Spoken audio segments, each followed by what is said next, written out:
Welcome to the 7th installation of PLACEMAKERS. PLACEMAKERS is a CMLC speakers series. We been executing these over the last couple of years just to educate Calgarians on what's happening in East Village and the progress underway there. So tonight's focus is all about the new Central Library and specifically the addition of public art to the new Central Library. Earlier today with the City of Calgary and the Calgary Public Library, there was an announcement, maybe some of you saw it online, announcing the commission for the public art in the new building, and of course the introduction of the artist Christian Moeller, who is here joining us today. So we're very excited to have Christian, but preparing for today literally has taken many years and many phases. And for the library team and those at the city and the project team, it actually started for us in 2014. And at that time we put out a request for what we call qualifications. Yeah, thank you. Seeking interest from experienced, capable artists for the new Central Library, and to our delight and surprise, 239 artists and art collaboratives expressed an interest in working with us to bring public art alive in the building. And then so we had the task of taking that long list to a shorter long list. And so we culled that 239 down to 35 artists, and then a whole bunch of things happened. We formed a volunteer art committee, and that committee, one of our jury members is here today, but that art committee really was responsible for helping us take the 35 down to 5, and that was a really intense job. And then we issued what we call a request for proposals. So to those 5 artists, we said, okay, now we need to understand your concept. And so we surrounded our volunteer art committee, who, by the way, are people with a considerable amount of community expertise in art and in community building. We brought that team together, so that's ACAD, that's Calgary Arts Development, that was a resident of East Village, it was the Glenbow Museum, and we surrounded them with professionals on the design team and from the project team and from the city, and we said, okay, you folks support this volunteer art committee through this request for proposal stage. And so 5 proposals arrived, and in April of 2015, we chose Christian. And so it's with great pleasure that we're here tonight after all of those years and phases and stages, and here we are 5 months away, I think, from the grand opening of the new Central Library. And so with that, I would like to invite Councillor Drew Farrell to the stage, and Drew, of course, will be introducing the artist, Christian Moeller, and she will bring greetings on behalf of the Treaty 7 Nation. To Drew.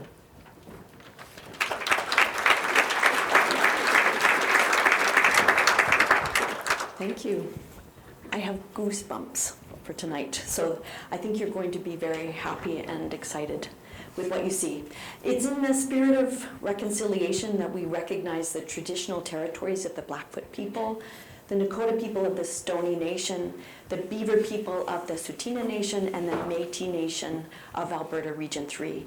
We acknowledge all people who make their homes in the Treaty 7 territory of Southern Alberta. And now I have the pleasure of introducing Christian Moeller to you tonight. Christian studied architecture at the College of Applied Sciences in Frankfurt and under Gustav Peichel at the Academy of Fine Arts in Vienna. After working in the Stuttgart architect's office of Günther Behnisch, I had to Google these pronunciations, so I think I've got them right. He commenced as a guest artist in the Art Institute for New Media in Frankfurt. In 1990, Christian founded his own artist studio and media laboratory in Frankfurt. And from 1995 to 1997, he headed the Archimedia Research Institute at the College of Design in Austria and was a professor at State College of Design in Karlsruhe, Germany, until he moved to the United States in 2001. He's currently a professor in the Department of Design Media Arts at UCLA and operates his studio in Los Angeles, California. Christian doesn't just do little pieces, he does big pieces. And the piece that you're going to see tonight is a joyful piece, and it's really big. And so enjoy tonight, and I hope you're as excited as I am. Thank you. And welcome to Christian.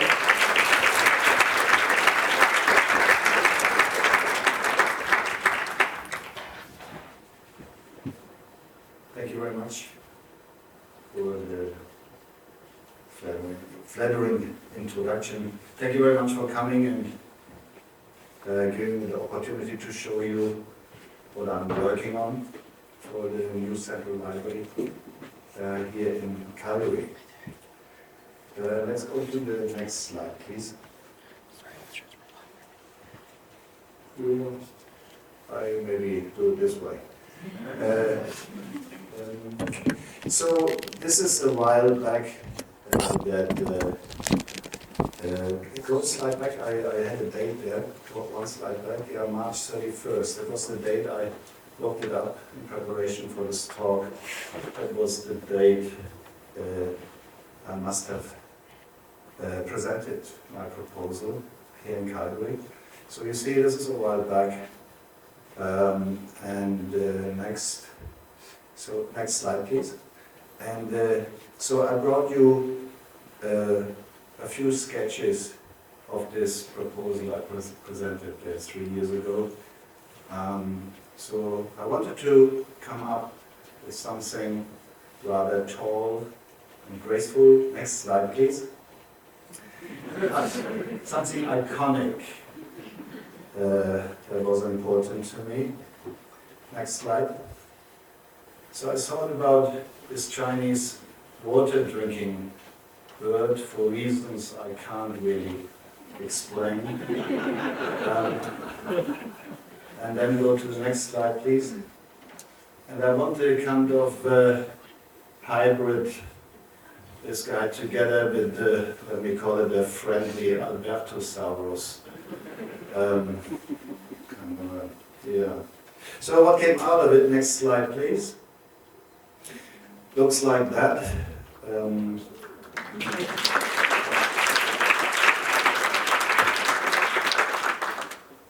So, thank you. I was not expecting that. So how does that look like, right?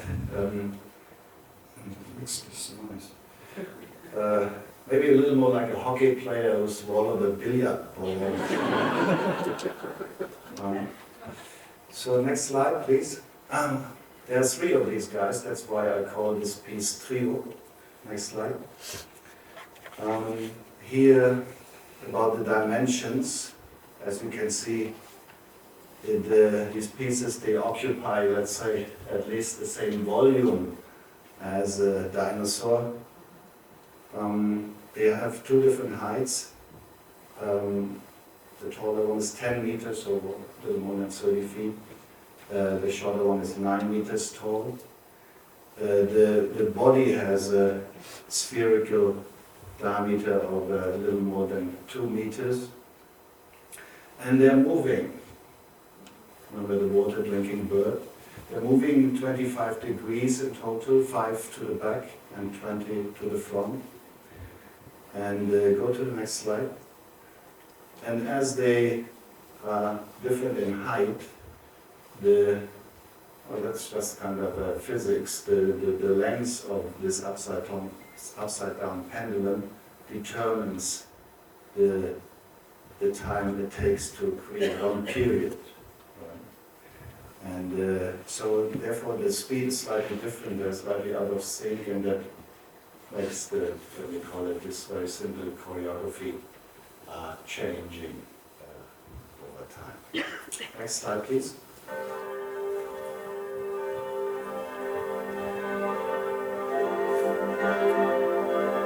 Bring the volume down a little bit. You see a gentleman standing on the left there with the ear, with the headphone. This is one of 4 brothers of the owners of the company Perrault. Next slide, please. It is the company in the world making church bell ringers and tower clocks for all the cathedrals and churches throughout Europe. Company was founded in 1860. Next slide, please. And what is interesting about this company, I find in the context of the library, is the fact that Hermann Hesse was an intern in this library. You remember the Steppenwolf? So he was cleaning, he was brooming the floors at the end of the 19th century. Next slide. And I know this company when they renovated the tower clock, the Bartholomeus Cathedral in Frankfurt, my hometown. So I was calling them and asked them if they would be interested in developing some contemporary art with me. And I got a really, really enthusiastic, positive response. And since then we are working very closely together, building these, I call them actuators. The drives what makes my sculptures move.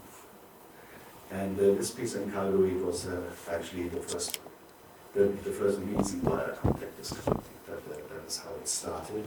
Next slide.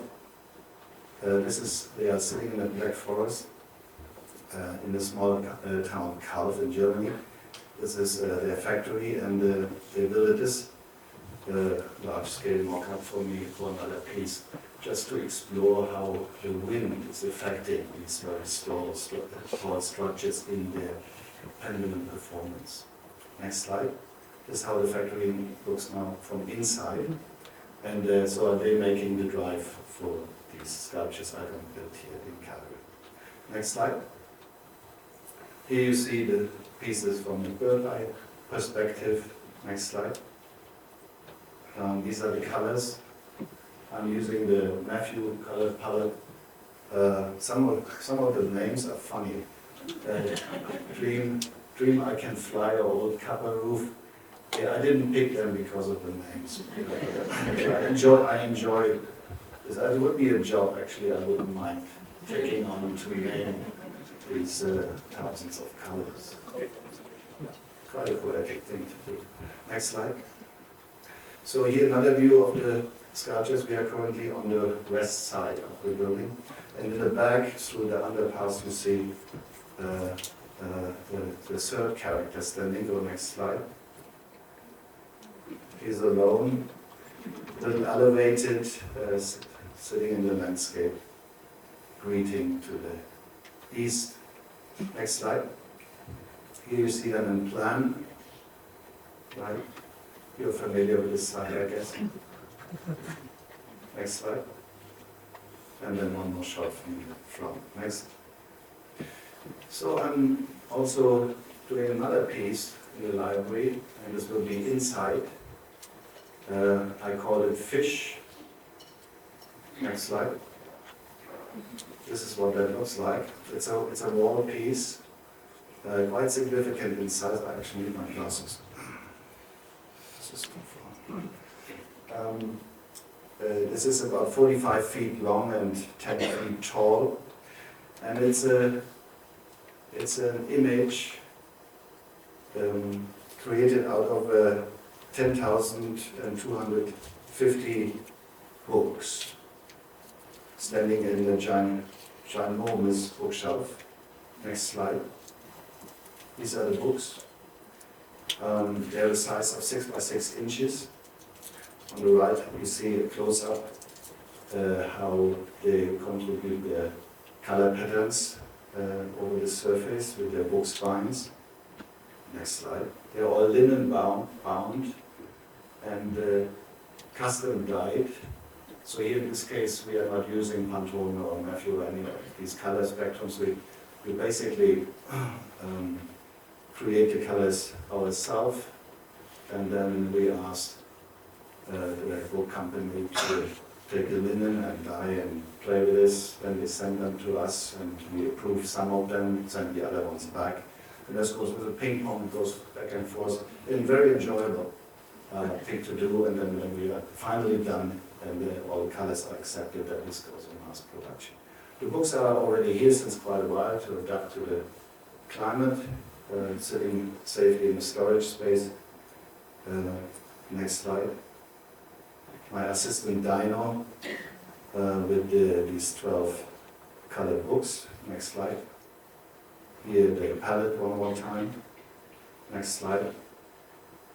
The bookshelf is quite something. 45 feet long without any verticals. If you think about it, this is quite unusual. The way this works, go next slide. We made a custom aluminum extrusion.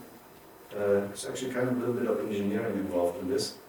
And as the shelves are not as deep, the shelf itself is capable to come even 6 inches out and to carry the weight, so that we have an elevation, just a hairline of a bookshelf with a size of 1/4 of an inch. Next slide.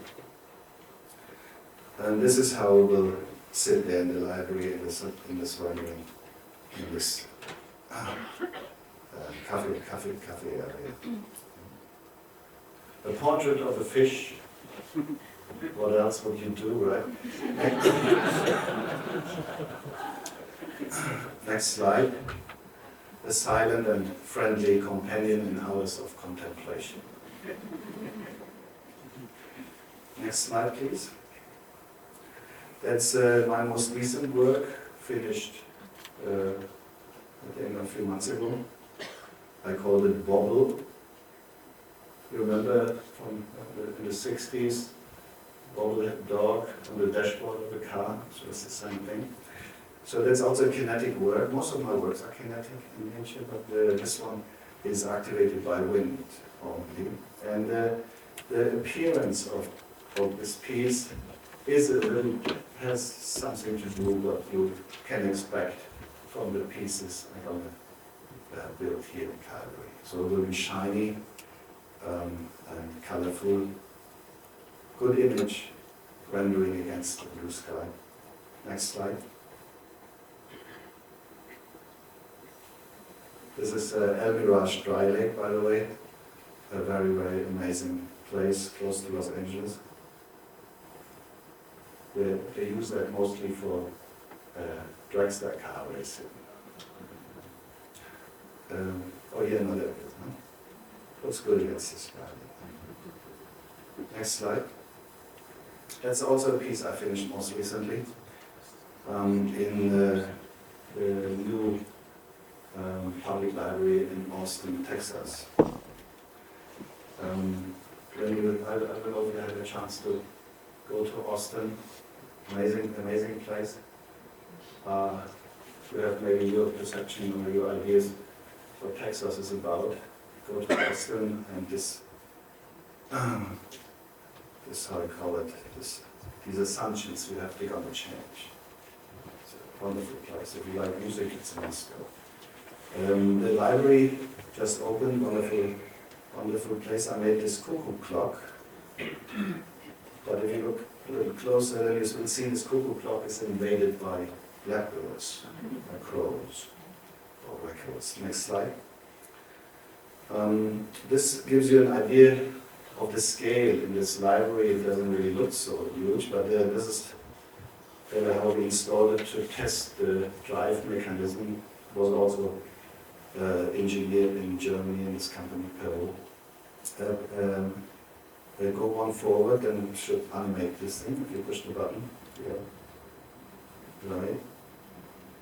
So it's quite large in scale, so rather two-dimensional work. Next slide. And next slide. Austin is very proud of their city, and they have the slogan, "Keep Austin weird." I don't know if you have heard of it.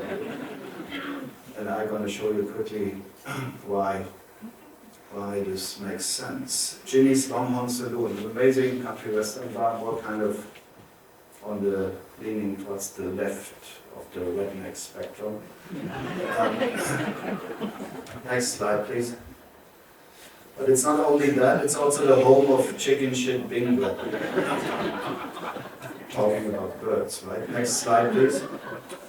And here,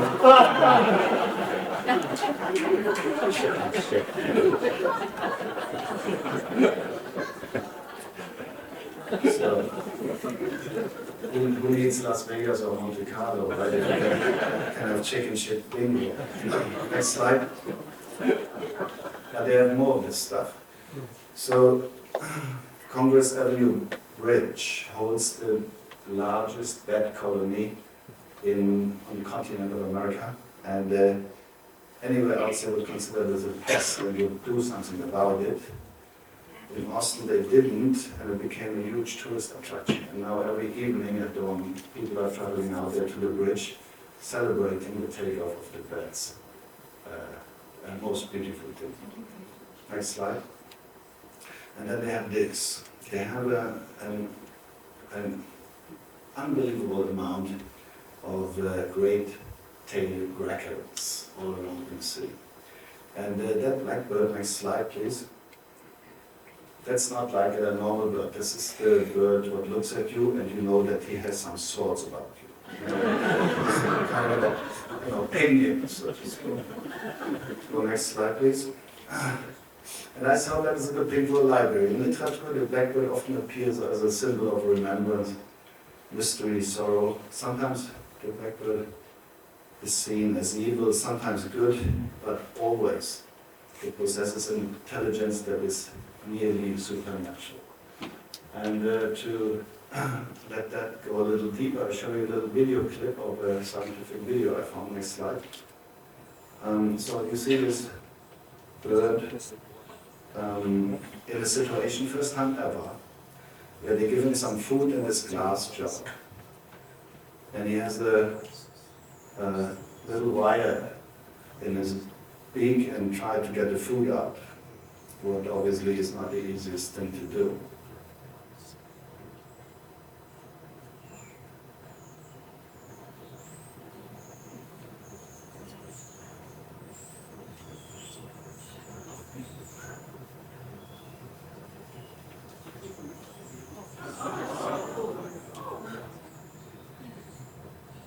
Yeah, an intelligence that's almost supernatural.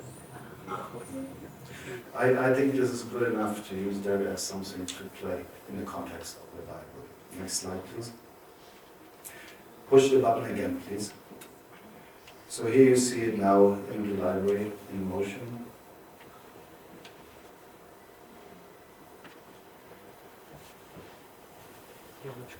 And I mentioned in the beginning why I find it important that the piece of art, piece of public art, is iconic, or should be, trying to be iconic. This appears now in Austin in the tattoo parlor as Flush. You know, you can pick from if you feel for it. And the merchandising store is going after me with coming up ideas and ideas they want to do, because there's so many people who are requesting kind of memories of this thing. In reality, this piece is much stronger than the other images. It turned out great. Next slide. I don't say that about all my books. That was one of the better ones. So now I'm jumping. These were the two most recent pieces. This is now jumping into the year 1994. 1994, you remember Al Gore made the internet public, right, before there was no internet for us. I started to become an artist in 1991, and I started my career with an interest in computer, using the computer for making artworks. That was a new thing, because up to then it was only in use to type a typewriter or for bookkeeping purposes. All of a sudden, in the very early 90s, you could do graphics there. And so I did a lot of works, called myself a media artist, had a huge success, and I'll show you some examples. This is, let's say, 4 years into this career, a piece I did in Tokyo, in a beautiful gallery by the architect Fumiko Maki, a structure of these vertical steel posts. Next slide. And they are all sensitive to touch. When you touch them, they generate a sound. And if you touch two of them, then you transform the overall audio experience an octave up or down. Makes quite an impressive concept. So this is a mock-up of the piece I had to build for my composer, Luca Brunner, a wonderful composer, but he refused to do his work using a keyboard. He wanted to have a three-dimensional model of the thing to allocate his spaces, his sounds into the space. So I made him that thing. That was quite a piece of equipment.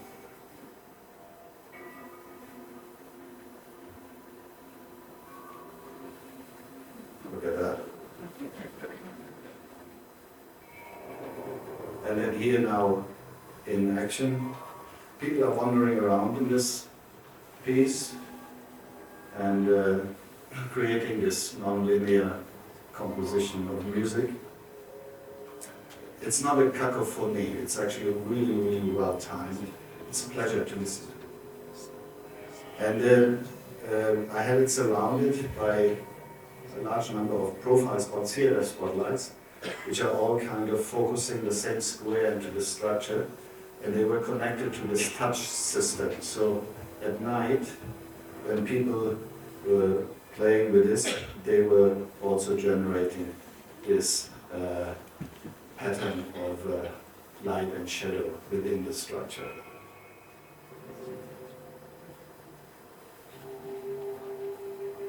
I think you got the idea. Cool. Next slide, please. So, I had an exciting time with these media artworks. I learned a lot, and you have to learn a lot. As there's maybe that is the most exciting part of it, is there's a huge amount of unpredictability in this for you as a creator. And even though I had already quite a bit of experience with this thing, I was under the assumption that this will work just fine. Day of the opening, I knew there will be hundreds of people coming, and I was prepared that they're going to do this, playing with this, and this was supposed to go fine. As I told you, you touch one pole, and then you touch two poles, and you change the octave of the thing. So what I was not expecting to happen is that everyone in this thing touched two poles at the same time. That was really not good.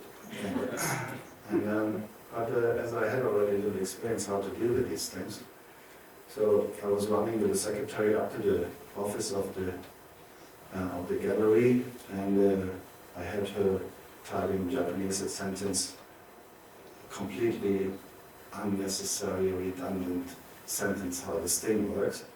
And then we printed as many as we could, and then we went down and handed it out to the people in the installation and around.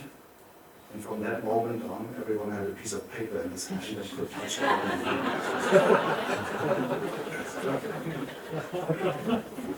So this is kind of adjusting your work on the fly, kind of race car driver changing tire while he's driving. Next slide. So that is the fun part of it. So now I'm jumping 6 years later, it's maybe the year 2000 or 2001, in London, in the gallery, where a number of artists were invited to do works in the context of energy. It was sponsored by British Petroleum, this art show. And I was a little bit at the end with my media art interest, so it got lower and lower. My work got more and more aggressive, kind of.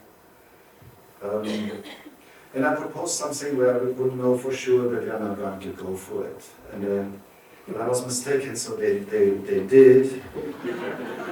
And I called it "Do Not Touch." Go next slide. Go next slide. So it's a very self-explaining piece. When you touch it, you get electrocuted.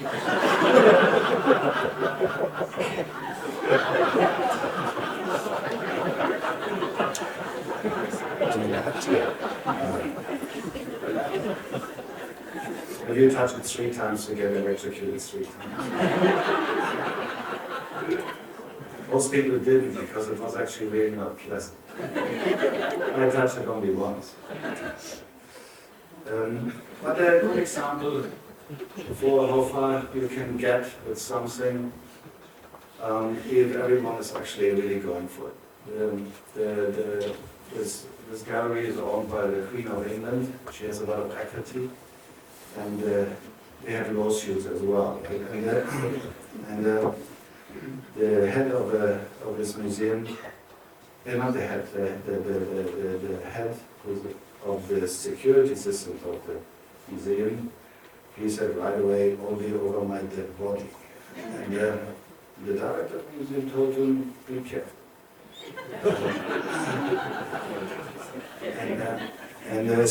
But what they did, they took a huge part of the development away from my commission, and they hired a company, English company, forgot the name. It was the equivalent of the American company Halliburton, you know the company kind of, they make war system, military stuff, right? And they developed then this system, not so much different from what we would have done, probably almost exactly the same, but they were signing the paperwork. And I know that they charged actually way more than I received for making this out. But that made the insurance companies happy, and then they could move on. So it's kind of interesting in that context. Next slide, please. This is the last piece I did as gallery work using media technology. I call it Cheese. I was invited by Caltech, California Institute of Technology in Pasadena, one of the most exciting places I've ever been in terms of engineering and research on technical issues. And they wanted me to make a piece of art for them, asking me if I could incorporate some of their technology into the art, and if I would be willing to do this, and of course I was. And I was then walked with the campus, and they showed me robotic things and unbelievable stuff. But one thing what caught my attention was a computer system they were working with. This was an emotion recognition system. We're talking 2001, nobody had the slightest idea what that would be good for. The reason why they actually started doing it was that Sony, remember, 2000, there was this Albo dog. Remember that? Very wonderful robotic toy from Sony, very expensive, amazingly beautiful. So that department gave some money, some little grant money to them, and they did this emotion recognition thing, with the idea that the robotic dog would probably kind of react when the owner is sad. However, I casted a number of actors with a news anchor background. Next slide, please. And had them smile into a video camera for as long as they physically could before they collapsed. And while the computer system was scrutinizing the image, and whenever the smile, the sincerity of the smile went under threshold, they were listening to an audio alert signal to encourage them to express a higher degree of happiness. Next slide. Push it again.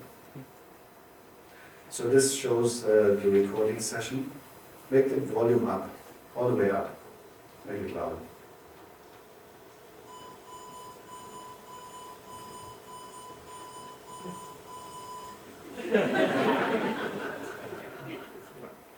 So this is the first minute of this exercise. See? So don't get me wrong, I'm not making fun here out of actors, not at all. There's not one person in this room who can make this system silent, keep it silent for longer than 10 seconds. These people can do this by actually, there's not face gymnastics. They are putting themselves in a headspace what allows them to actually perform a really sincere, not a totally sincere smile. So she can't do it, but look, now she comes back one more time before it goes over. Nobody can do this. And this is how I had them then on display in the gallery, in this kind of erratic concert of unheard sounds. Go to the next slide, please. This is an image I ripped out of a newspaper years later. These are hostesses in smiling classes at the Olympics in Beijing. Next slide. So I published with this wonderful publisher Lars Meilleur from Switzerland a book, A Time and Place, 1991 to 2003, and that was the end of that. Next slide. And I moved into the public art. I still had kind of a little bit of a baggage with the technology, so I couldn't get rid of it right away. So I started with a work called Tangible Cartoons. Next slide.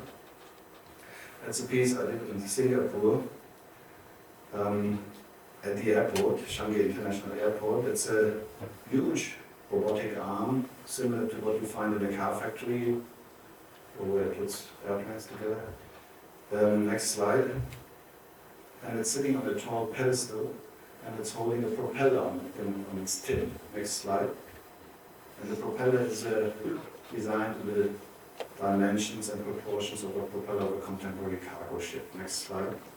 Just made out of fiberglass, translucent fiberglass, and it renders really beautifully against the daylight. Next slide. Right. Next slide. And here you see it follows a very simple motion algorithm. And I have the video cameras embedded into the top of this pedestal, scrutinizing the area around it.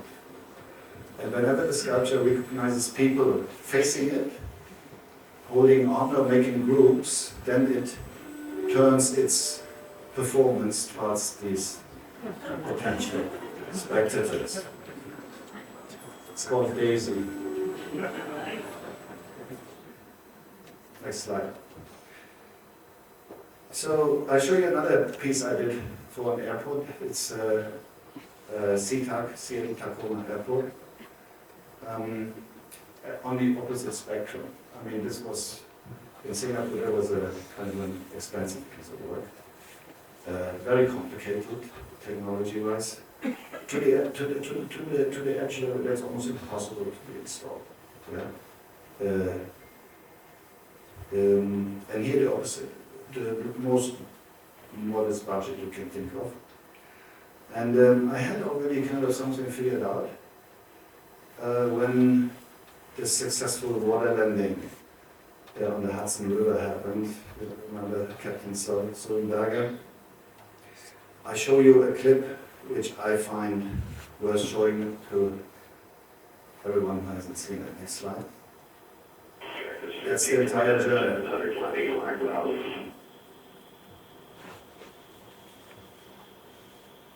Check this 15.9 expect to contact on maintain 15,000. Maintain 15,000, Cactus 1529.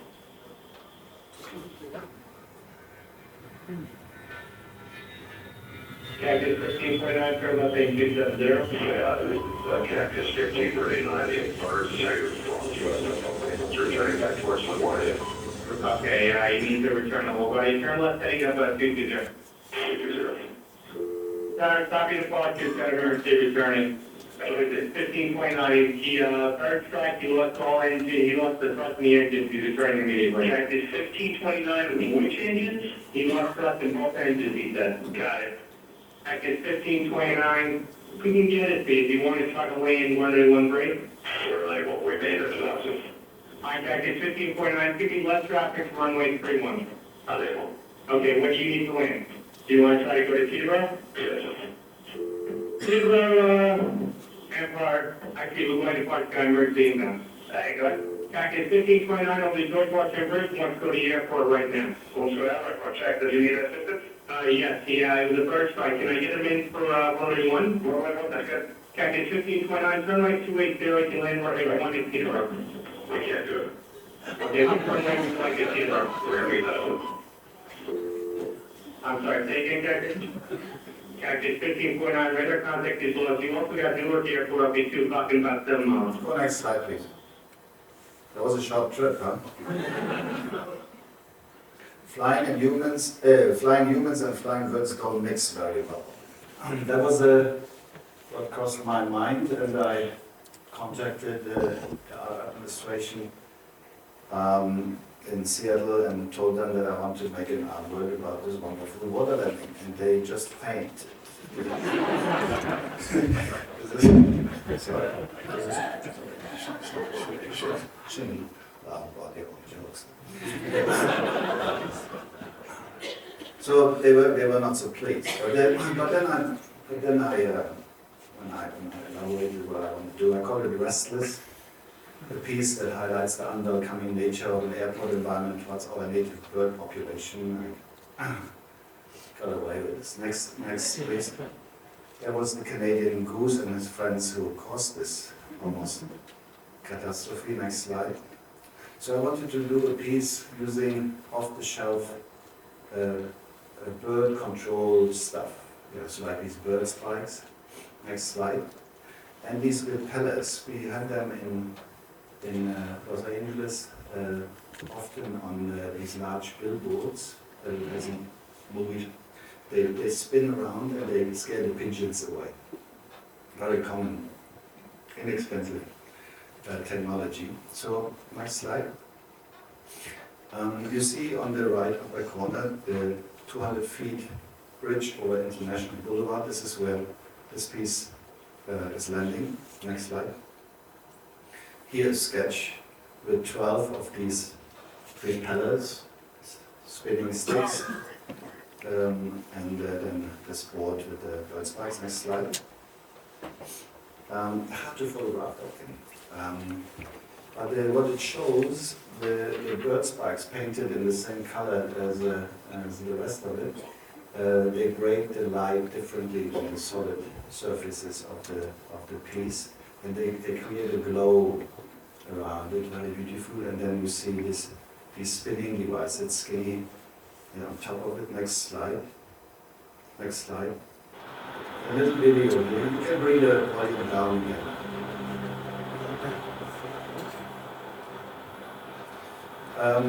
If you have a chance to see it, it is a little hard to find. You have to find this bridge first. It is surprisingly successful. From these very inexpensive works I've done, this is also one of the better ones. Yeah. It is surprising how this concept of spinning sticks is changing this very noisy space above the freeway into a place that invites you kind of for almost to stop for a moment and to breathe in and to enjoy the very meditative sort of performance of these spinning sticks. So now, the last area of work I'm working with things, the context I'm working with, let's call it multiple. Next slide. That's a piece I did not too long ago in Nashville, Tennessee. That's the other town I invited to go. If you like music, and great American city, Nashville and Boston. This is sitting on a roundabout, next slide, in downtown next to the new music center. Go next slide, please. This video is by a wonderful artist from Austria. His name is Johann Löw, and he's driving with a Vespa moped around roundabouts all over Austria, and he films them from the same kind of viewpoint, right? Always focusing with kind of the same distance to the center, and it's a very long. It's an art piece. This is not a demonstration. This is a piece of art we're looking at right now. And I've just found it amazingly beautiful. In the transformation from seeing this for a while, discovering the banality of the situation. Because after a while, everything looks exactly the same. It doesn't matter what you put in the center, or as hell, if it's water involved or whatever, it just completely misses the point. Next slide. So I thought, well, probably the trick is to turn the entire roundabout into an artwork and design it on a turntable so it's an artwork that wants to be seen while you're in motion around it. Yeah? As a pedestrian or as a person in the car, doesn't matter. So 360 degrees of and there's viewing angles to this very simple structure. People associate strongly this concept of arrows falling out of the sky. Okay. Next slide. It's called sticks. These sticks are 100 feet tall, Western red cedar. The same what you use for utility poles in America to run the cables. That makes it also a very American piece, because in Europe they don't do this, and they could not do this because they don't have trees kind of straight or tall like you have available here in British Columbia and Washington and Oregon. This is where you get that. Next slide, please. These are the 3 trees you're making utility poles from. On the left is the Western red cedar. Next slide. I also love this wood for other reasons. Have you ever had a chance to smell it? It's just like God's work. And then a lot of Western Native American artists using this wood for their work because it develops a wonderful patina in the UV light. Next slide. And here my sticks again against the sky. You see I left some areas out, they're unpainted to actually develop the silver color. Yeah, next slide. Here another shot, this is before the landscaping came in. And then with the landscaping, everyone told me I should just do a field of gravel. And I have great landscape architects as friends, and they all told me to do so. And I didn't want to do that. Next slide. I wanted to do something what looks like a landscape, but looks like it was never touched by humankind. A meadow. Next slide. And I found this gentleman. He's the Pope of the Meadows on the West Coast. John Greeley is his name. And he helped me to figure this out. And it is rather complicated because the meadow consists out of an enormous species of different grasses. And that makes the beauty of it. And most of these grasses are not commercial products. So you have to grow them from seeds in a glass house half a year before. It's a bit complicated. Next slide. And this is a not great video, but that's the only footage I have. We have to go out there to photograph this. I haven't done that yet, but it gives you an idea kind of a beautiful meadow. The most expensive landscape in Nashville, Tennessee. What looks like nobody has done jack shit. Next slide, please. So that's a piece I did in Bellevue, also in the Seattle area, on the grounds of a water treatment facility. Next slide. I wanted to have a take on bottled water, bottled drinking water. There's a lot to talk about this. Next slide. I don't know how you feel about it when I go to a supermarket and I see all these companies in heavy competition with each other trying to sell me the exact same product. But I'm wondering myself what entitles them actually in the first place to sell water, right? So next time they want to sell me air. Next slide. And they bottle it in France, ship it across the Atlantic Ocean, or probably ship from Alaska on its way to Europe. exchanging water. Next slide. So for reasons I cannot explain, I picked the bottle San Pellegrino to make a piece of art out of it. And next slide. And that was the idea, to use 5,000 of those and make a 65 feet tower of these bottles. Next slide. Here you see a detail. The bottles are sitting in front of a high polished stainless steel surface. Next slide. Here the piece a few days before it was at the finish line in the shop. Next slide. It came as one piece to the construction site. Next slide. We put it on a carefully crafted concrete pedestal. Next slide. And this is how it's now standing against the blue sky. A rather minimal work, I might say. The important part is really the quality of the surface, which appears a little bit like a skin of a cactus or reptile performing kind of a wonderful play in the sunlight. You can't read the bubbles from this distance, right? There were, of course, big concerns that kids going to get their BB guns out and having fun with those. We had to address that, and it was actually a scary moment because I didn't really know how to. I was not capable to talk them out of this concern, and then I didn't know what to do. And then my fabricator, Peter Carlson, found a company that was specialized in dipping fluorescent light bulbs into some whatever. Don't ask me. I call it silicone from home. I don't know exactly what it is. In order to install them in tall factories, avoiding the danger that they break and fall on the heads of the workers. And so we tried that stuff, we dipped the bullets in it, and then we got every color out there what we had available, and we were having a shooting thing. Obviously these bullets, they break, but they don't fall apart. And so then we could convince with showing them the evidence of our research, we convinced them that it was good to go. And it was. Next slide.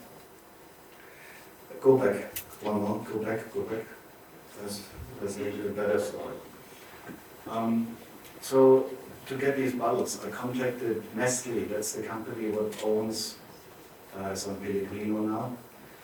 And I told them that I want to build a sculpture using 5,000 bottles. If they could sell me 5,000 bottles without labels and without water. And they were very open to it. And we had a conversation, and at the same time I was asked by the curator to write an artist statement about the work. And then next slide, and now I read it to you. The sculpture Verdi, that's the name of the piece, should be read as a reminder of the fact that some valuable mineral waters are of such quality that they are worth being shipped around the world for the drinking pleasures of those who can afford such stills.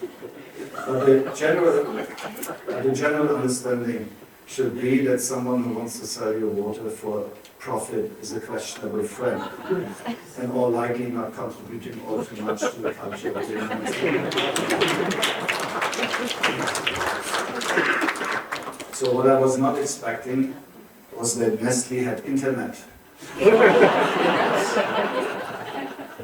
And that stalled the conversation with the bubbles, and we had actually to drink 5,000 bubbles and scratch all the labels. We got some help from local schools around here. Next slide. Next slide. This is the last piece I'm going to show you. Am I running out of time? Probably I do. Okay. That is the largest piece I've done so far. That's in San Jose, capital of Silicon Valley, maybe. And a forest of hands reaching into the skies. Next slide. Made out of chain link fence. 2 layers of chain link fence. And then the outer layer, next slide, was clipping 400,000 of these white plastic pucks. Next slide. A rather simple idea. not terribly difficult, it's not rocket science. The challenge here is to perform this simple task 400,000 times without allowing for a mistake. So therefore we developed a machine that can only do this. Looks like a plotter. Next slide. So there's an LED matrix.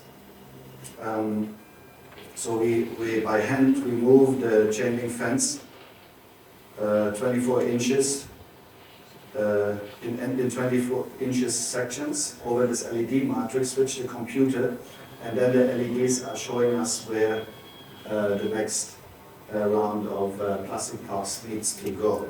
So you see, I still work with technology. It's just not in my work anymore. Yeah, it's on a different. It's in a different area, a different level. There's a lot of labeling going on because the scale is so ginormous. It's 1,200 feet long and 70 feet tall. You have no orientation. You have to really rely on this careful labeling and all this. Next slide. I mean, it's going actually so far that you have to think about where do you drop this roll of a fence panel in order that when the forklift comes, then later that he can actually pick it up. So this is something that was actually logistically the first time that I had challenges like this. Next slide. The beauty of the piece has a lot to do with the fact that the canvas is transparent and that the work is basically floating in front of the building. And you have a chance one day, maybe you're in San Jose. Turned out quite good. Next slide. Next slide. Okay, then I'll show you this one as well, if you're not running out of time. This is day second of my career as a media artist, but I'm still proud of this thing. That was in 1991. Some context, I heard about a musician in Berlin. His name is Oskar Salle. He's the inventor of the first synthesizer in the world, the Trautonium. He invented it in 1932. He was studying under Hindenis. He opened the Berlin Olympics 1936. Remember these Nazi famous propaganda games? He opened them with synthesizer music. That's something. Then he spent most of his career after the war making music for movies a lot. And Hitchcock was about making the movie The Birds. And he was not very happy with the sound sampling efforts of his people getting bird sounds together. And he heard about this gentleman in Berlin, visited him. Hitchcock was a piano player. He was very, very kind of affected by this man there all by himself, having this wonderful instrument. There's only one of a kind, and he's the only one who can play it. And so he visited him, and then they figured it out together. Next slide. Now bring the volume up all the way, please. Okay, maybe you close your eyes for a moment. This is a synthesizer.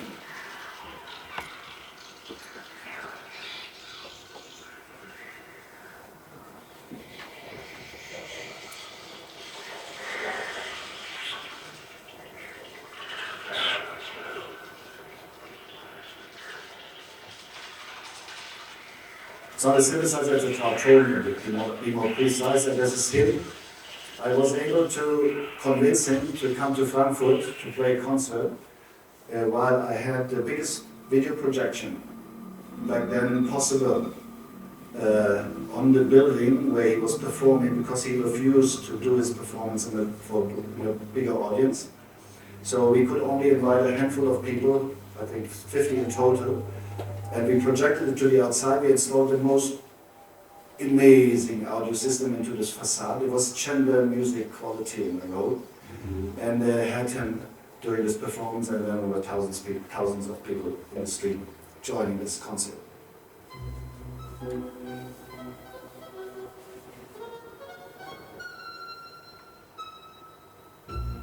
It's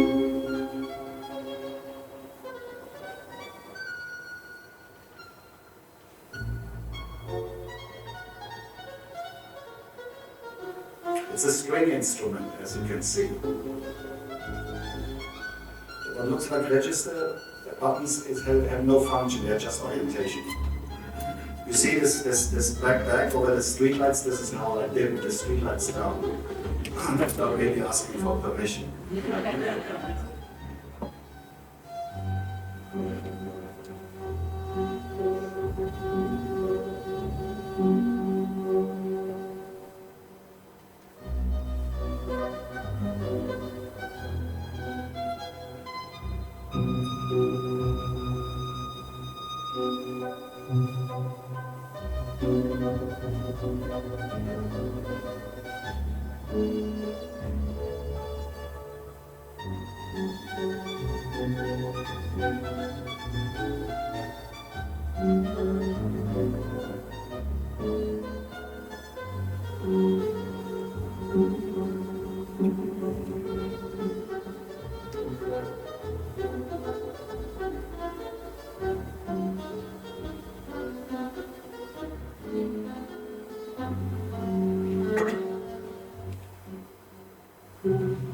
So then, bring the music down a little bit.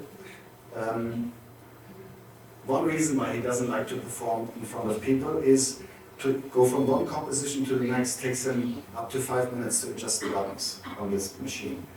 And I told him, well, no problem, we show your most famous sections of your most famous movies in this intermission, so he agreed on this, and this thing is amazing. It's on Manfred Dolniok, Voyage to the Moon. It shows what all went wrong on the moon. The NASA was kind of hesitant to publish these documents, but NASA was very well connected to the rocket making industry, of course, as a German guy. And so they gave him material. And so look at this, the astronauts are trying to drive a stick into the ground for, I don't know, taking sample from the moon. And because of the lack of gravity, it becomes a major issue.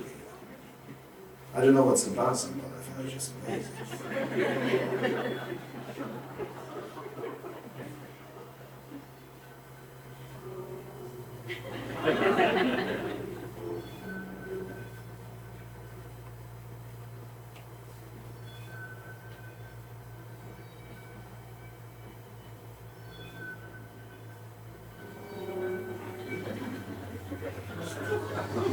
Just kick off here, this piece of equipment. Another $2 million of it. Yeah.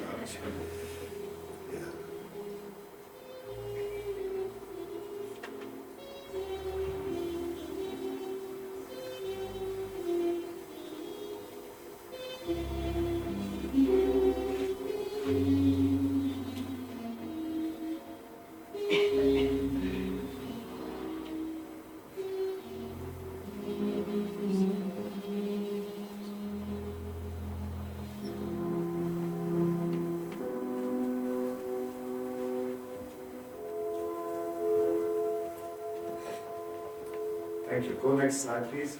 Thank you very much.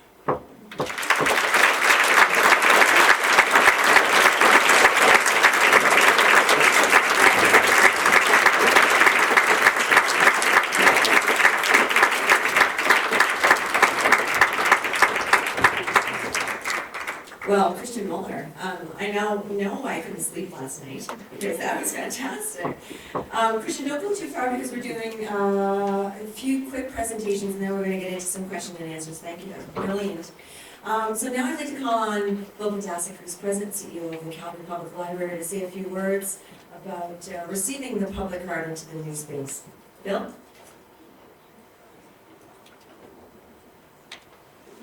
Well, thank you, Susan, and thank you. Chris, let's give him another round of applause.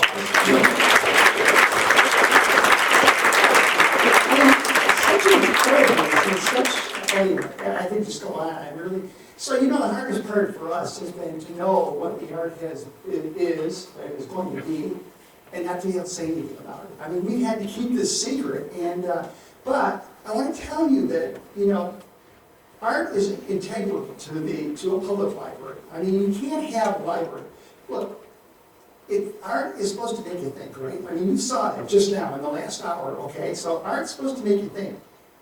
Calgary Public Library spends $8 million a year to buy books to spread around the city to help people think, right? So we have to have art. It's so important that art be a part of the library.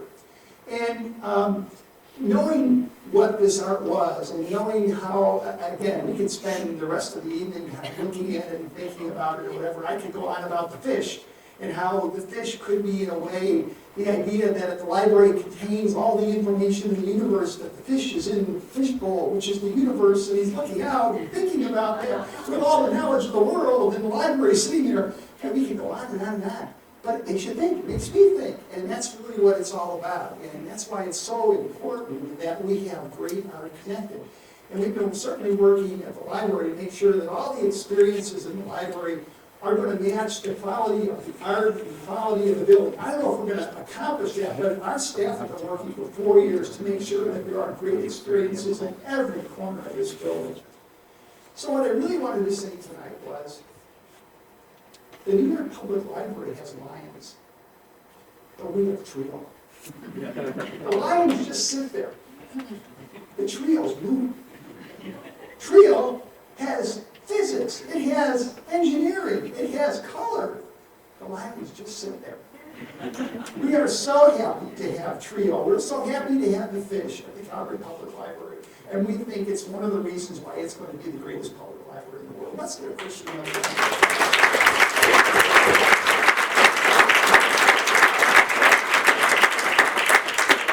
I want to give you now just a little illustration, or I want you to hear a little bit about some of the ways in which we're trying to make this building so special.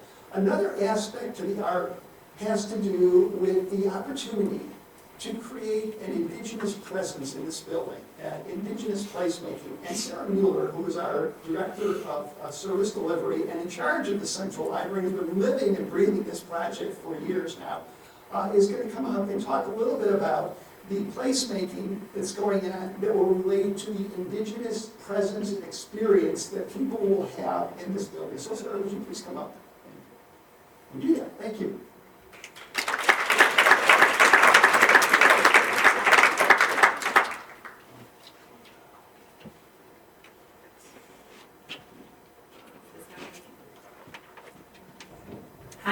Hi everyone, thanks so much for coming tonight. My role here is really to talk about all the different ways in which Calgary Public Library supports art and community art in all different ways. So Indigenous placemaking, but there's so much more.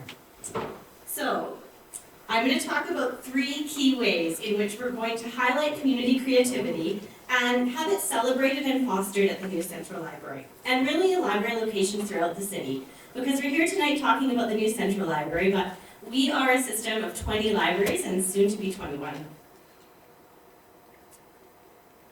On display. So currently the Central Library really hosts a whole bunch of different art exhibits. We host the art wall, community libraries showcase community art in a wide variety of ways, and often in collaboration with kids, school groups, and community partners. The new Central Library really will be no exception to this. There's a dedicated space in the new Central Library for art exhibits, right in the Library Express area, on the first level, one of the first things you'll see, adjacent to the interior cafe. The platform exhibit space really is intended to host a wide variety of displays in collaboration with the community at large, much as the art wall and art displays at the Central Library do now. Examples of art and exhibits that we've already hosted at the Central Library include things like the She Who Dares exhibit, honoring women that have had an impact in our community, and the Witness Blanket, which really started the library's journey towards reconciliation. There are also lots of other opportunities for art displays throughout the building. And the process by which art exhibits are sort of booked and planned really is based on our current process that involves submissions through the community, through our website. A new program. This is really exciting and something new for the library. We're going to be featuring an Artist in Residence program. In partnership with local organizations such as Calgary Arts Development, the library is planning to host 3 Artist in Residence programs on a yearly basis. One will be focused on children's artists, one will be focused on newcomer artists, and one will be focused on local Indigenous artists. It's really intended to support new and emerging artists in the community to get their first foothold into presenting art in a larger context. Artists will create art in a dedicated artist-in-residence studio on the 4th floor. They'll host community-based public programming throughout the library system and at the new Central Library. And they'll have a culminating exhibit featured at the new Central Library. Stay tuned for more information this summer. And Indigenous placemaking.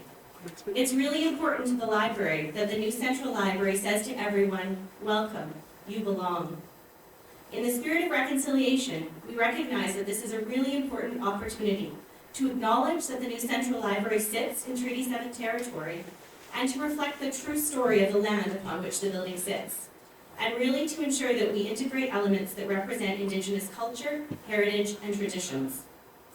The library has partnered with the Indigenous Placemaking Council of Canada to guide us in working with our local Indigenous community, really to determine how best to represent and honor an Indigenous perspective in the new Central Library. This work really began in January with consultations with Indigenous community members, including artists, elders, and leadership from the Stoney Nations, the Tsuut'ina Nation, Siksika Nation, Métis Nation Region 3, and our urban Indigenous community here in Calgary. These initial conversations really were the first step, and what we heard is informing the next steps in the process. And that will again be brought back to the community, because consultation is at the core.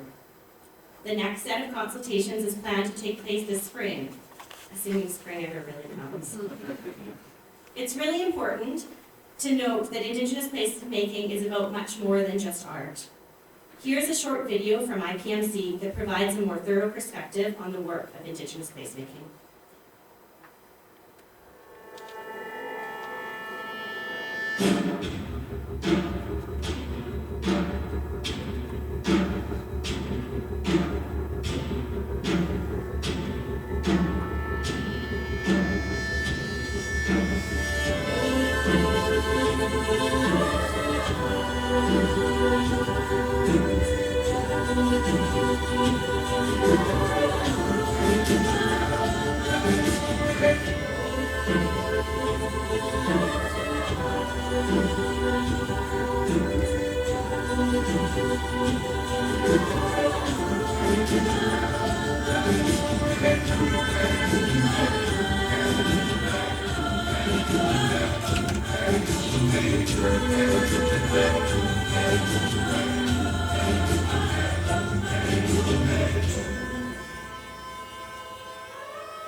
What does belonging look like?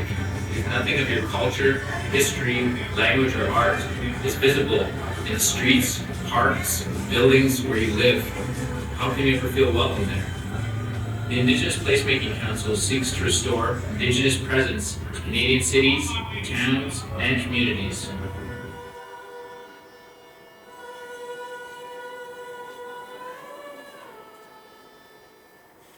I get goosebumps every time I see that video. The library is very fortunate to be working with the Indigenous Placemaking Council, who's really helping to guide and support our consultation with our Indigenous communities. We're early in our journey, we have much to learn, and we're really excited by the possibilities for placemaking within this building. So with those three things, on display, exhibits, the Artist in Residence programming and Indigenous placemaking, and in collaboration with our public art, the goal is really that everyone who visits the library will be inspired, delighted, and will connect with art in some way during their visit to the library. Thank you. We look forward to welcoming you in 203 days on November 1st at the new Central Library. Thanks.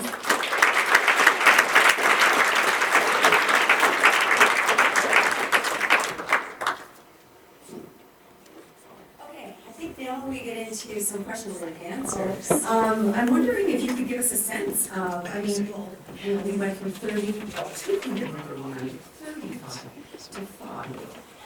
Very capable artists and collaboratives. And so I'm wondering, Patty, what was the discussion around the table and what was it about Christian's work and his vision and creativity that married with what the jury was looking for the work?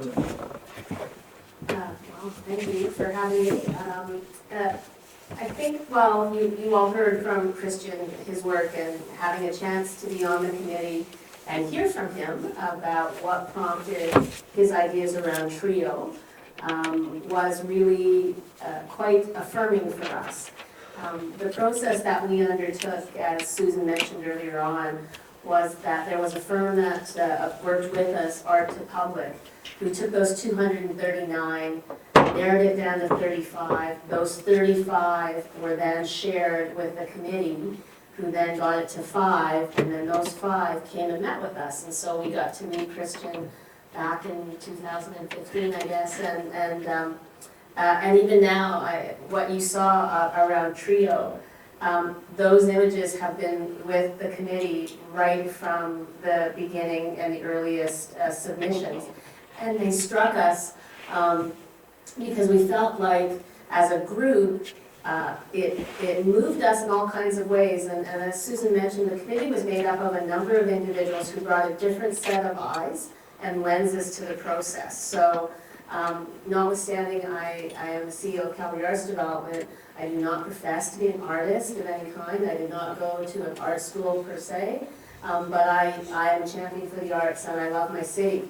So that was the lens I brought. And then we had Myrna, who lives in the East Village. So she's a community member and she looked at it from the perspective of how is this going to make my community a better community. And we had Melanie, who is a curator, so she had the lenses, and we had all that kind of perspective around the table. And so the environment was created around the space that was about letting us talk about our reaction to these pieces. And when Christian came into the room, I don't know if this was true, I don't think it was, but he just nailed everything on the list for every one of us, given the different perspectives that we brought into this consideration. And then the bringing together of TRIO along with Fish and those linen books. We got to sample the books and see them and feel them. And so knowing that this was the new Central Public Library, but regardless of how we might consume literature or reading, a book was really something that really stuck with all of us. And so that these beautiful images of scale could be narrowed down to this one 6x6 book was a really extraordinary metaphor for me. And certainly in my consideration, I can only speak to my own personal view. I don't want to put words into the mouths of my colleagues on the committee. I know Myrna's here, I don't know if others are or not. It was just, he has such a great sense of the large scale, but bringing it down to this very personal thing. And then when we looked at the engineering around the pieces for TRIO, and we all talked about the wind and the snow and the weather and the heat and those great distinctions in temperature. And so all of these kinds of considerations had been thought about through these pieces. And shove all of that aside, then we saw these images. And it was like, you know, you talked about joy and joyful. And absolutely, and one of the conversations I remember most vividly was, there's nothing wrong with whimsy. There's nothing wrong with fun in public art. There's nothing wrong with a piece that makes you feel differently every time you come back and look at it. Or that you see it in a different way because it's daytime, not nighttime. Or it's winter, not summer. Or you're in a rush, or you're not in a rush. And I quite literally tested all of those kinds of considerations against these pieces that Christian was proposing, and was thrilled at the outcome. It was a really wonderful conversation and a process to be a part of. And like Bill, it's so great that I get to tell somebody now, because it's been 3 years of keeping the secret. That's right. Yeah, good job. We should ask if there are questions from the audience. Anybody have any questions of Christian or the group of panelists here? Just jump up, and Claire and Jessa, I think, are there with some microphones. Christian, I have a question. You know, we've been talking on the phone for a couple of months now. We've been getting to know you, but it occurred to me, you know, we met in the lobby and you told me about growing up in Germany and then Austria. What were your interests as a child? Like, were you, because I see so much here, Christian. I mean, was it science? Was it math? None of the above? What was it that motivated you as a young Christian? As a young Christian. Because he was a young Christian. Well, I don't want to disappoint you, but the only thing that comes to mind is that I was a really, really devoted rugby player. And that was the only thing I had in my head, and the only thing I really spent time with. It was not so much going to school. No. I can see rugby in all of this, actually. Drew, when we look at that fish, and I know you've been smiling for an hour now, but we didn't start with fish. We started with some other ideas, and then I think we were looking maybe to Bill's point, inspire some of the younger librarians of Calgary to dream. And so, what was it about the fish that that resonated most with you? I'm going to ask you too. Yes, I'm going to ask you. Well, and I'm going to ask Drew. Bill has his, I can't talk Bill on his description of what the fish does to Bill. I think all of the pieces have a playfulness and the joy, and they're colorful and they move. And when you look at who the library serves, it serves all of Calgary, but we really focus on children. And I see children being absolutely enraptured by those pieces. And I'm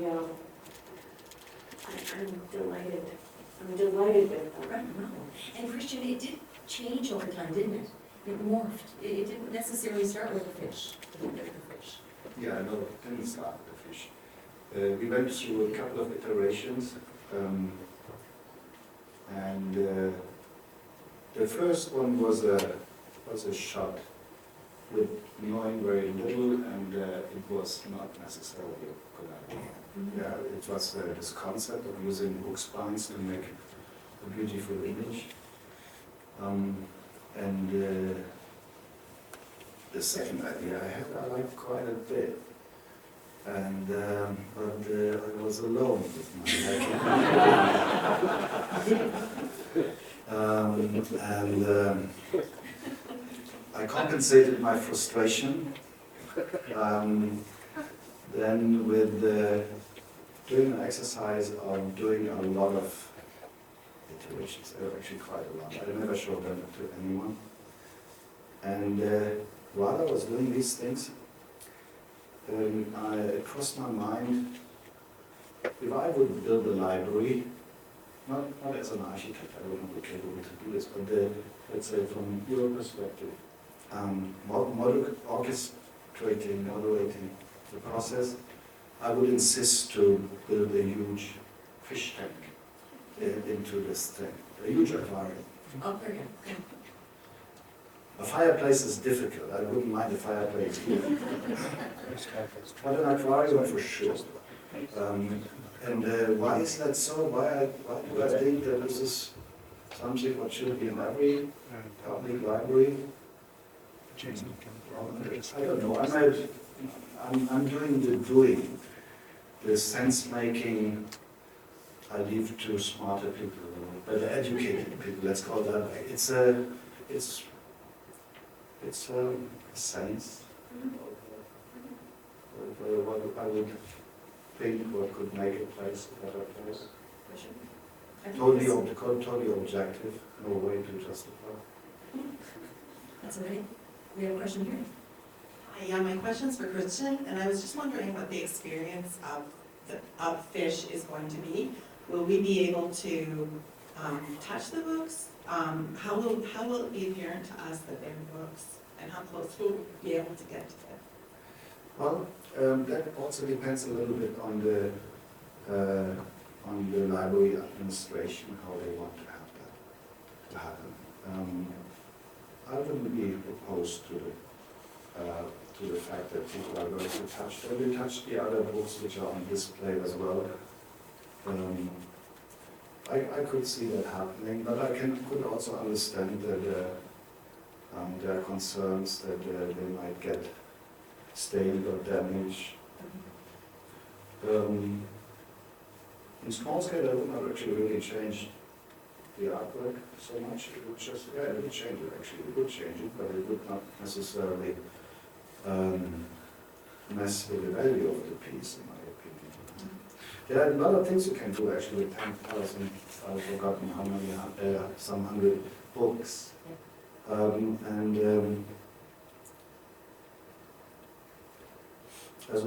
As we all know, the library is kind of, they don't unveil they're doing kind of so early on. So, and God knows if there are some kind of ideas about these books, what could happen with them in meaningful ways. We might communicate, and maybe at one point we can talk about it.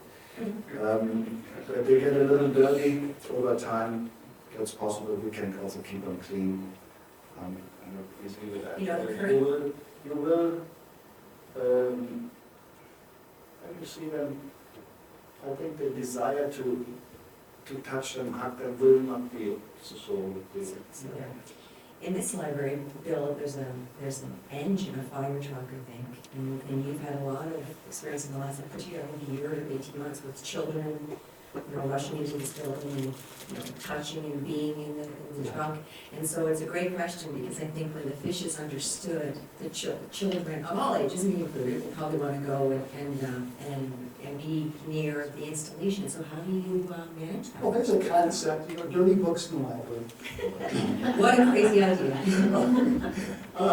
You know, actually, and I'm not supposed to say this, but I'm going to say it anyway. You know, we're trying to figure out a way that we can get the public involved in the installation of those books. So, you know, touching them after they're up, but how about we make them go in? And so we're thinking, we're trying to figure that out, and there's nothing definite on that. But so we're very open to the idea of people interacting, and I think that's the one great thing about the art, and this art in particular. You know, I want to go back to outside and Trio. You know, one of the things that I think makes this library so great is that it's not just a building that's kind of plopped there. We were talking about Seattle, the downtown Seattle library. You know, it's a great architecture and everything else, but it's right in the street and everything else, and it's very friendly, and it just doesn't have any human scale at all. And we've got presence, and we've got East Village, and we've got 11,000 people who live there. And this art is kind of part of that transition from the community to the building, and making sure that the building, and then the fish, they're looking out, you know. Yeah. It's all about the community, and I think that, in a way, the art really reinforces that community part of it. So the idea that people could touch it, interact with it, or whatever else, somehow or another, we're going to have to figure that out, because I think that that is really an important aspect of this whole thing. That's great. That's good. Claire has another question. Yeah. Yes, for Christian. You've made many pieces across the world. What makes Calgary different from everywhere else you worked, and what, from our community, went into your pieces? Well, what makes Calgary different from other places in the world? Well, I guess it's already the fact that it's Calgary, right? We don't have a stampede in my hometown, Frankfurt. We are not digging for oil in France. We don't have a Chinook wind in Italy, because we're going Mistral, right? I guess every place is unique. What does not immediately directly translate is that every artwork, what is placed in public in one of these places, has to have an immediate connection to the place. What has the Eiffel Tower in Paris to do with Paris? We're just used to it. Right? When the thing came in, it was a scandal. People were hating it from the gut. And I became the icon of this most wonderful city. You get inspiration a little bit. So something in the air, you breathe in a place kind of informs you're doing, but it does it very indirect. Yeah? So, as you know that I'm interested in sports, I know there's a huge appreciation in this town for the sport of hockey. Right? Did I want to do something with hockey players? No. But you have it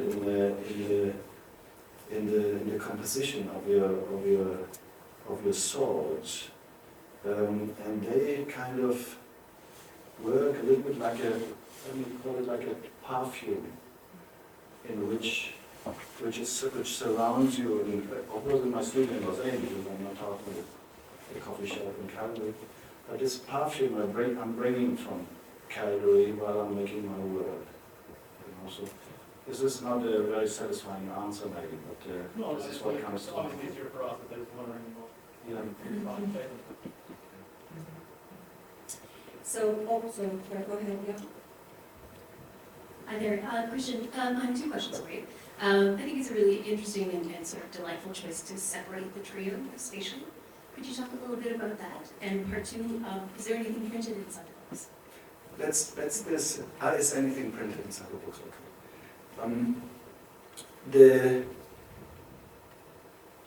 The building is, I don't know if you shared it with me, this is a really, really decent piece of architecture. that building is not a bad building.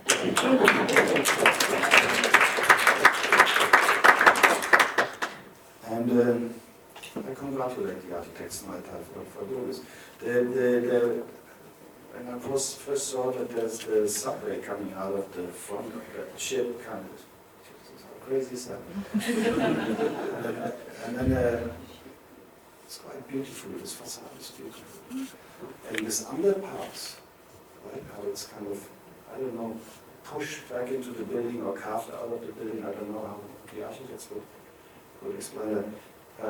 It's so nice. And then when you think about, I want to make a sculpture, you want to take advantage of this underpass, right? So that immediately kind of brings it up that you want to do more than one piece, right? And then having just two, one there, that I found awkward. So I wanted to have kind of a group and a lonely guy, kind of a couple and a bachelor.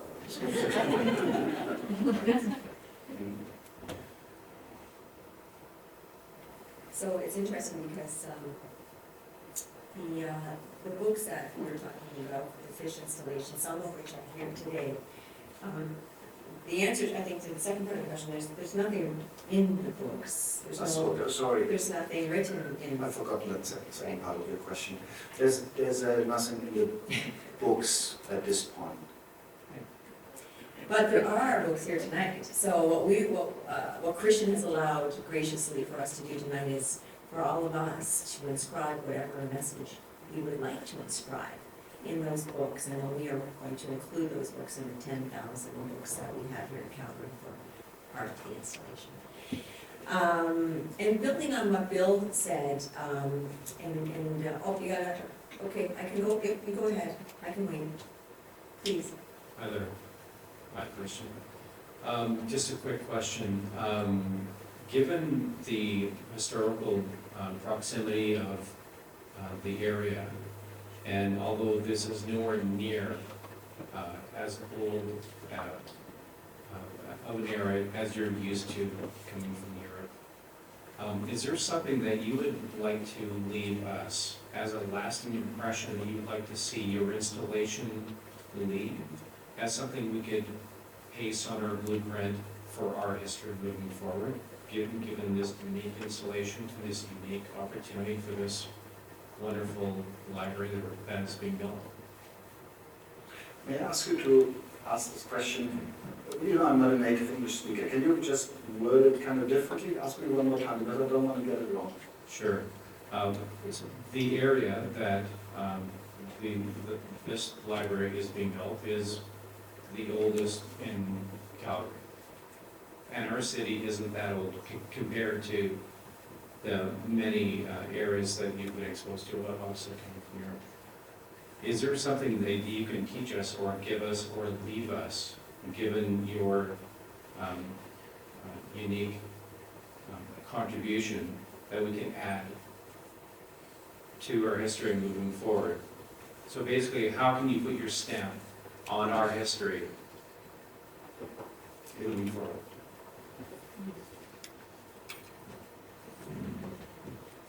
Well, one way to answer you would be that I did. Not yet, but in August. I don't want to make that sound funny. I like your question. Maybe bring it to public art a little bit, you know. People, maybe not, I'm not giving public art enough thought. We are so used to find art, contemporary art in particular now, it's not true, we find it in a museum to an extent that we believe it belongs into the museum. It's totally wrong, it doesn't belong in the museum. It's completely out of context in the museum.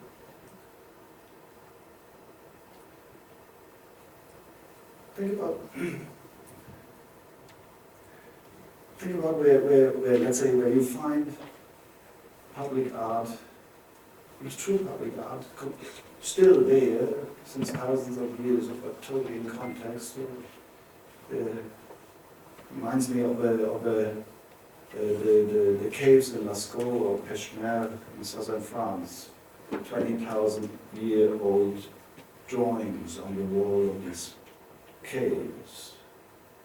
Think about a cave next to it, which was maybe only used for cooking or sleeping or whatever, right? But the caves with the drawings, for whatever reason these people 20,000 years ago had to make these drawings and paintings, create something in its context where a young